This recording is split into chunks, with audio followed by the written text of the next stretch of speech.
આ ગુરુત્વાકર્ષણ આપણી પૃથ્વીના ગુરુત્વાકર્ષણથી બહાર જ્યારે જવું હોય ને ત્યારે એક મોટો બધો ધડાકો કરે ને ત્યારે પ્રકૃતિની બહાર જાય.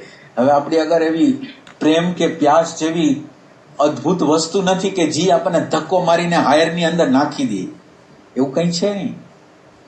તો હવે આપણે હાયરમાં જઈ કેવી રીતે? પ્રેમનો ધક્કો જ નથી.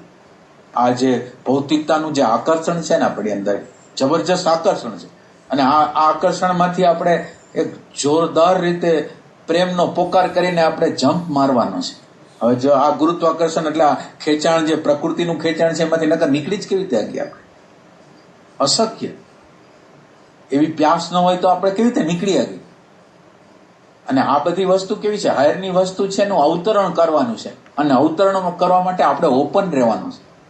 આ જે હાયર છે એ ક્યારે અવતરે ખબર નથી, પણ હું ખાલી એના માટે ઓપન છું. જેમ આપણે સબરીનું દ્રષ્ટાંત છે ને, કે સબરીના દ્રષ્ટાંતની અંદર શું આવે છે કે સબરીને એમ કીધું કે તારે સંત રામ તારી ઘરે આવશે. હવે દરેક દિવસે, દરેક પલે નિરંતર વિચાર કરે છે કે અત્યારે આવશે, અત્યારે આવશે, અત્યારે આવશે. એટલે આપણે પ્રતિક્ષણ આપણા માટે શું સંદેશ છે? પરમાત્માનો સંદેશ શું છે? પરમાત્મા એની ભાષામાં મને શું કહેવા માંગે? એ રીતે આપણે